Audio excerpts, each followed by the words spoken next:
to read to A Palanpur Youth Reinvents the Humble Watch, a wonderful chapter from English Second Language Class 11 Gujarat board. જી હા દોસ્તો, ખૂબ સરસ મજાનો પાઠ આપણે આજે ભણવા જઈ રહ્યા છીએ અને એ પણ આપણા બધાના રસની વાત આવે. આજના યુવા જે પેઢી છે એના માટે ખૂબ જ રસપ્રદ બાબતો આ પાઠની અંદર અને એક પ્રેરણા સ્ત્રોત કહી શકાય એવો સરસ મજાનો પાઠ છે. કારણ કે પેલું વાક્ય છે ને કે સિદ્ધિ તેને જઈ વરે જે પરસેવે નાય, આમાં પાઠમાં કંઈક એવું જ છે જે સખત પરિશ્રમ કર્યું અને ખૂબ સરસ મજાનું પરિણામ પ્રણવ મિસ્ત્રીને પ્રાપ્ત થયું છે. તમે સ્ક્રીન પર જોઈ શકો છો એક યુવાન ચહેરો, અને આજે આપણે આ યુવાન ચહેરાની જીવનમાં મતલબ ટૂંકા સમયમાં જે સિદ્ધિઓ પ્રાપ્ત કરી છે એની વાત કરવી છે. ખરેખર દોસ્તો સરસ મજાનો આપણને એક પ્રેરણા આપે એવો પાઠ છે. ચાલો શરૂ કરીએ છીએ પાઠને. Without further delay, here we go. A Palanpur youth reinvents the humble watch. Pranav Mistry, a native of Palanpur, North Gujarat, showcased the impossibly futuristic watch gear to the world. દોસ્તો પાલનપુરના મૂળ વતની પ્રણવ મિસ્ત્રીએ અશક્ય લાગતી એવી ભવિષ્યની ઘડિયાળ, જેને ગિયર તરીકે સંબોધિત કરાય છે, સમગ્ર વિશ્વની સામે રજૂ કરી છે. દોસ્તો ખૂબ સરસ માની આપણા માટે એક પ્રેરણાદાયક સ્ટોરી છે, પ્રાઉડ મુમેન્ટ પણ છે, કારણ કે પ્રણવ મિસ્ત્રી ગુજરાતના છે. જી હા દોસ્તો, આપણી ગરવી ગુજરાત. જોઈએ આપણે આગળ શું કહેવા માંગે છે. મિસ્ત્રી is the head of think tank team Samsung Research America, who has designed the digital watch that lets you check messages with a glance or make conversation 007 style. કે પ્રણવ મિસ્ત્રીએ સેમસંગ રિસર્ચ અમેરિકાની જે થિંક ટેન્ક ટીમ છે એની એટલે કે જે બૌદ્ધિક ટુકડી કહી શકાય કે જે એક આગવું સ્થાન ધરાવે છે સેમસંગમાં, એ ટુકડીના તેઓ વડા છે. અને તેણે એક આ જે ઘડિયાળ છે એવી અદ્ભુત ડિજિટલ ઘડિયાળ બનાવી છે જેનાથી તમે એક જ નજરમાં સંદેશાઓ ચેક કરી શકો છો અને જેમ્સ બોન્ડ એટલે કે 007 સ્ટાઇલમાં વાતચીત કરી શકો છો. દોસ્તો with gear you are able to make calls and receive calls without even taking your phone out of your pocket, said Pranav Mistry. વધારેમાં વાત એવું કરે છે પ્રણવભાઈ કે ગિયરની મદદથી તમે ખિસ્સામાંથી ફોન બહાર કાઢ્યા સિવાય જ કોલ કરી શકો છો તેમજ મેળવી પણ શકો છો.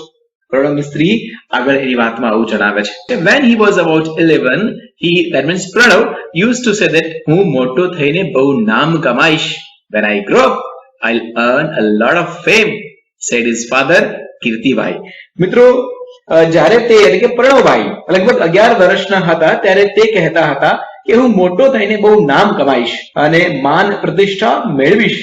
તેના પિતા જે છે કીર્તિભાઈ એવું કહેતા કે જ્યારે એ નાનો હતો ત્યારથી જે આવી વાતો કરતો હતો. We never knew it will be so soon. અમે નથી જાણતા કે અમને ખબર નહીં કે તે આટલું જલ્દી થઈ જશે.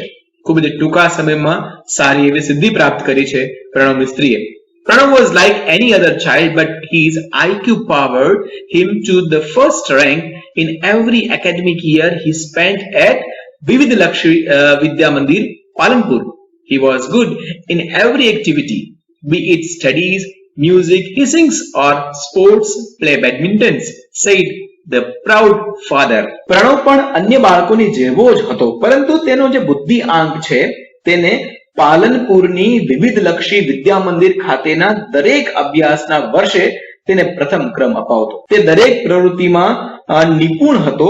તે પછી એટલે કે પ્રણવભાઈ જે બધી જ પ્રવૃત્તિમાં નિપુણ હતા, તે પછી અભ્યાસ હોય કે પછી સંગીત હોય, તે ગાય છે પણ ખરા હોય, પછી કે રમતની વાત હોય, એમાં બેડમિન્ટન રમે છે.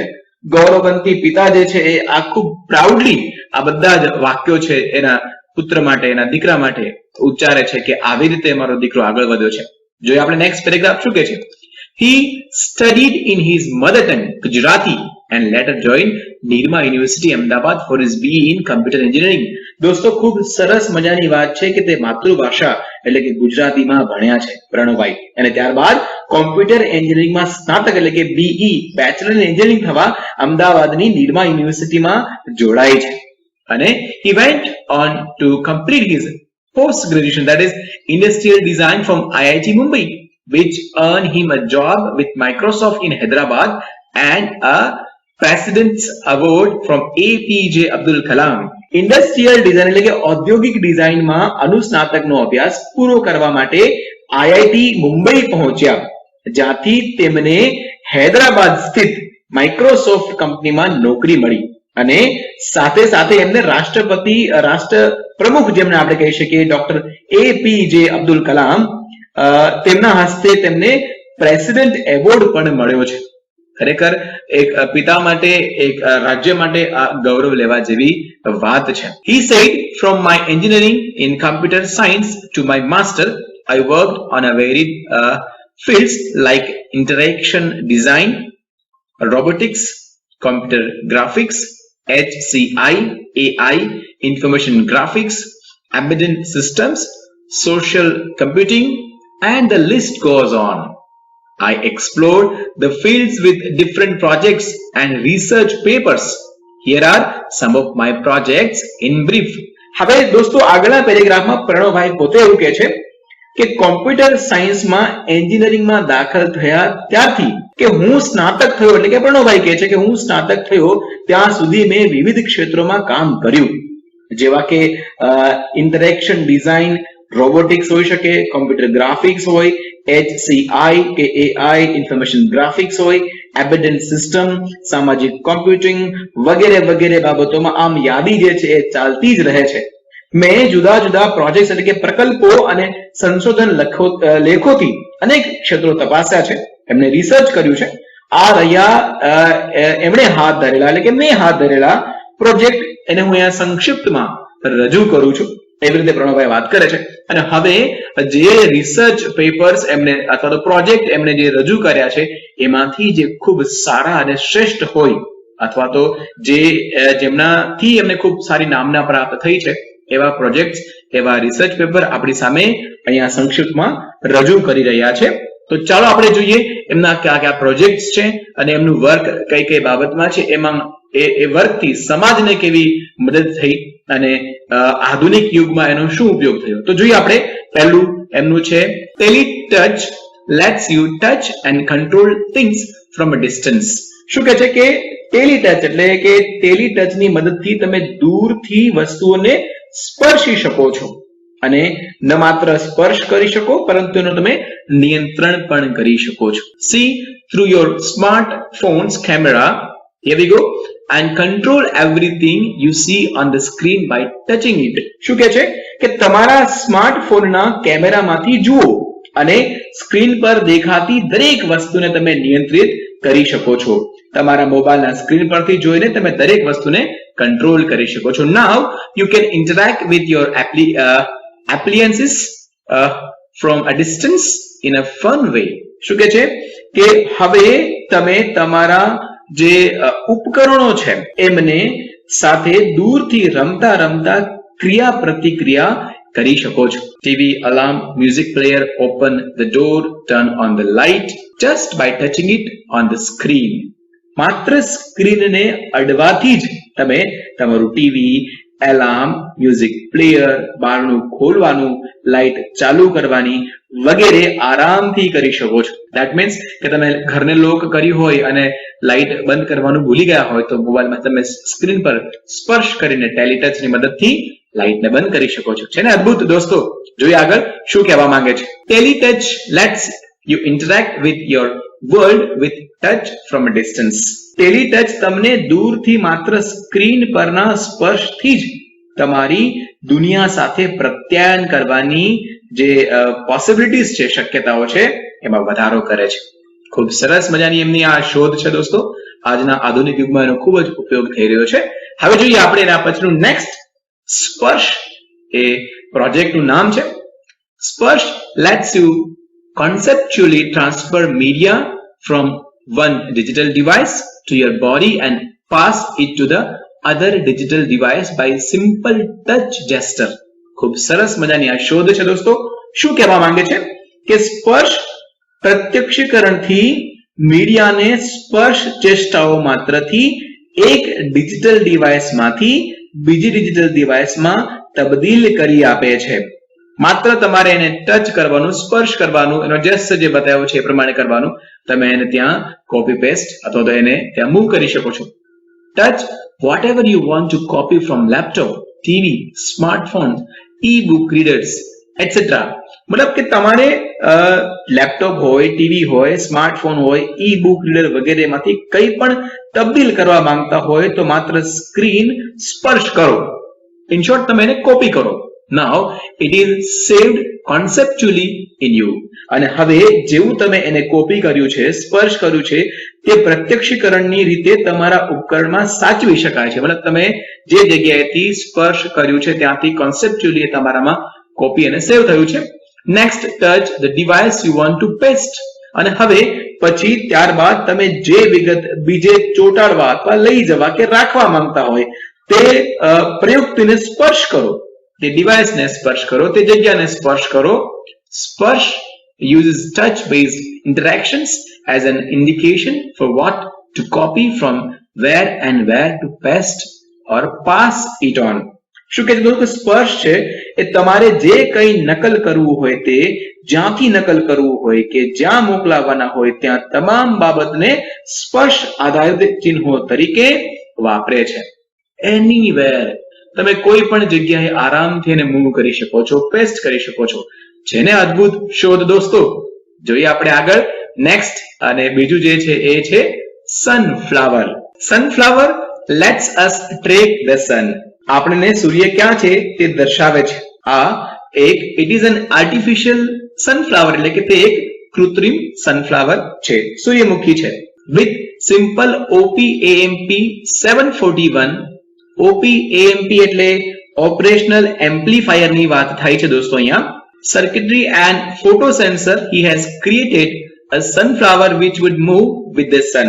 તેમણે સાદા ઓપરેશનલ એમ્પ્લીફાયર 741 ની સર્કિટ અને ફોટો સેન્સર્સ થી સૂર્યમુખી બનાવ્યું છે અને એની મદદથી જે સૂર્યનો માર્ગ છે તે દર્શાવે છે. Though later the concept was very efficiently used in solar panels at his institute, as the panels could get the most efficient angle in each time. દોસ્તો શું કહે છે અહીંયા કે હવે આ પદ્ધતિના મદદથી તે સૂર્યના માર્ગને શોધી શકે છે, છતાંય પાછળથી આ વિભાગ અથવા તો આ જે વિભાવના હતી એમાં ખૂબ જ અસરકારક રીતે તેની સંસ્થાએ સૌર પેનલ એટલે કે સૂર્ય ઉર્જા સંગ્રહ કરનાર જે બોર્ડ હોય છે એમાં પણ વાપરી કે જેથી દરેક સમયે આ પેનલ્સ ખૂબ જ અસરકારક પરિણામ આપે તે રીતે ખૂણાથી એટલે કે સૂર્યની સામે રહી શકે છે. ધેટ મીન્સ જેમ આપણે સૂર્યમુખી જે રીતે કામ કરે દોસ્તો કે જે દિશામાં સૂર્ય હોય છે એ દિશામાં સૂર્યમુખી અથવા સૂર્યનું ફૂલ ઉગતું હોય છે, એ જ પદ્ધતિથી અહીંયા મેક્સિમમ સમય આ સૂર્યમુખી આર્ટિફિશિયલ જે છે એ સૂર્યની સામે રહે તો મેક્સિમમ ઉર્જા જે છે એમાં સંગ્રહ કરી શકે. ખૂબ સરસ મજાની આ ટેકનોલોજી દોસ્તો. આમાં તમને સાંભળવામાં ઈઝી લાગે કે ભાઈ એમાં શું થયું, સૂર્યની સાથે ચાલે, પણ એને એ ઇમ્પ્લિમેન્ટ કરાવવું, આ મશીન પાસે આવું સમજાવવું કે તારે સૂર્યની દિશામાં ફરવાનું છે. That is what an idea is about. દોસ્તો ખરેખર Pranavbhai, you are the great.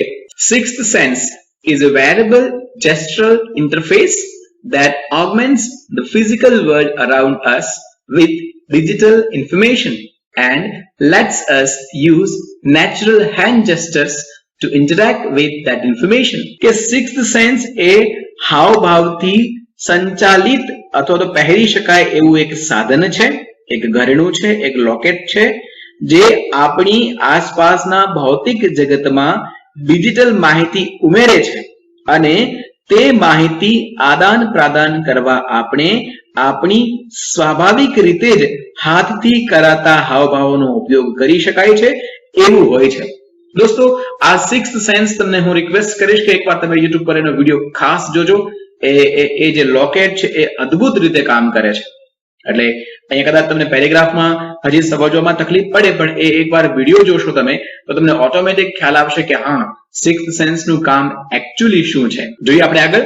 By using a camera and a tiny projector mounted in a pendle-like wearable device, sixth sense sees what you see and visually augments any surface or objects we are interacting with. અહીંયા ગળામાં પહેરાતા camera અને projector fit કરેલ હોય તેવા લટકણિયા એટલે એક પ્રકારનો હાર કહી શકો જેવા પહેરી શકાય તેવા ઘરેણાનો ઉપયોગ કરીને તમે જે જુઓ છો તે સિક્સ્થ સેન્સ જોઈ શકે છે અને આપણે જે સપાટી કે સાધન એટલે કે ઇલેક્ટ્રોનિક ગેજેટ થી આદાન પ્રદાન કરતા હોઈએ તેને આપણે જોઈ શકીએ એ રીતે ઉમેરે છે. That means as I told you કદાચ ડિફિકલ્ટ તમને સમજવામાં લાગે પણ એકવાર એ વિડિયો તમે જુઓ તમને વધારે પડતું આના વિશે ખ્યાલ ડેફિનેટલી આવશે. That means સિક્સ્થ સેન્સ એક એવી આખી પ્રોજેક્ટ છે અથવા તો એક એવું ડિવાઇસ છે કે જે આખી દુનિયાને તમારી સામે જીવંત કરે છે. તમારી જે લાઈવ માહિતી હોય છે એને સ્ટોર કરી શકે છે, એને અપગ્રેડ કરી શકે છે. અદ્ભુત આ ડિવાઇસ છે. It projects information onto surfaces, walls and physical objects around us and lets us interact with the projected information through natural hand gestures, our movements or our interaction with the objects itself. દોસ્તો sixth sense device જે છે માહિતીને આપણી આસપાસની સપાટીઓ પછી જેવી કે દિવાલ અને ભૌતિક વસ્તુઓ પર પાડી બતાવે અથવા એને દર્શાવી બતાવે છે અને હાથના હાવભાવ દ્વારા હાથના હલનચલન દ્વારા કે જે તે પદાર્થ સાથેના વ્યવહારથી આ રીતે પાડેલી એટલે કે દર્શાવાયેલી માહિતી સાથે આદાન પ્રદાન એટલે કે વ્યવહાર કરી શકે છે. મીન્સ અહીંયા એવું તમને એક સિમ્પલ સમજાવું કે તમે તમારી હથેળી છે ને એને તમે તમારા કોઈ પ્રિયજનને ફોન કરવા માટે હથેળીમાં તમે કીપેડ બનાવી શકો છો અને તમે એને જે નંબર છે એ હથેળીમાં જોઈને ડાયલ કરી શકો છો. કોઈ પણ દિવાલ પર તમે એ લોકેટ એટલે કે સિક્સ સેન્સ ઓબ્જેક્ટ્સના માધ્યમથી તમે કોઈ પણ દિવાલને સ્ક્રીન બનાવી શકો છો. તમારું જે કોઈ રેકોર્ડિંગ છે તમે પ્રોજેક્ટ કરી શકો છો. એક માઇન્ડ બ્લોઈંગ ઇન્વેન્શન કહી શકાય એવી સરસ મજાની શોધ છે પ્રણવભાઈની અને ડેફિનેટલી એકવાર આના વિશે ડિટેલમાં આપણે તમારા બધાને રિક્વેસ્ટ કરું છું કે ચોક્કસથી જોજો. Six sense attempts to free information from its confines by seamlessly integrating it with reality and thus making the entire world your computer. Six sense છે જ્યાં પણ માહિતી સંગ્રહિત હોય ત્યાંથી સાતત્યપૂર્ણ રીતે વાસ્તવિકતા સાથે અનુબંધ જાળવીને મુક્ત કરાવે છે અને આ રીતે સમગ્ર વિશ્વને તમારા કોમ્પ્યુટરમાં રૂપાંતરિત કરી શકે છે. દોસ્તો મતલબ તમે જે વિચારો છે બધું જ possible, everything is possible there friends. તમે માત્ર તમારી આંગળી જે છે તમે જોઈ શકો છો તમને હેન્ડ્સ મૂવમેન્ટ અલગ બતાવ્યા છે. હાથના જેસ્ચર એવા તમે કરીને જેમાં આપણે કેમ એક્ટિંગ કરતા હોય કે કેમેરો સામે છે ને ફોટો પાડી આપણે બે આંગળીઓ ક્રોસ કરીએ છીએ અને પછી એને ક્લિક કરીએ એવી રીતે બંધ અને ખોલીએ છીએ. તો માત્ર આવું કરવાથી પણ તમે ફોટો પાડી શકો છો. Yes friends, it's a mind blowing thing, objects, whatever you say. Six sense is really a six sense. છઠ્ઠી ઇન્દ્રિય જેવું જ કામ કરે છે દોસ્તો. પ્રણવભાઈ, thank you so much for all this kind of projects અને we really proud being Gujarati. Once again દોસ્તો ખૂબ સરસ મજાનો પાઠ છે. આઈ એમ શ્યોર કે તમને બધાને સરળતાથી આ પાઠ સમજાઈ ચૂક્યો હશે. If you still face any kind of difficulties in understanding this particular chapter or any particular paragraph, please let me know. હું તમને એના પર વિશેષ માહિતી આપણે ફરીવાર એક વિડીયો બનાવવો પડે તો બનાવીને પણ આપશું અને જો પોસિબલ હશે તો તમને કમેન્ટ્સના માધ્યમથી પણ સમજાવીને આપીશ. Thank you so much for being with us on Purvanil education. Stay tuned and God bless you all.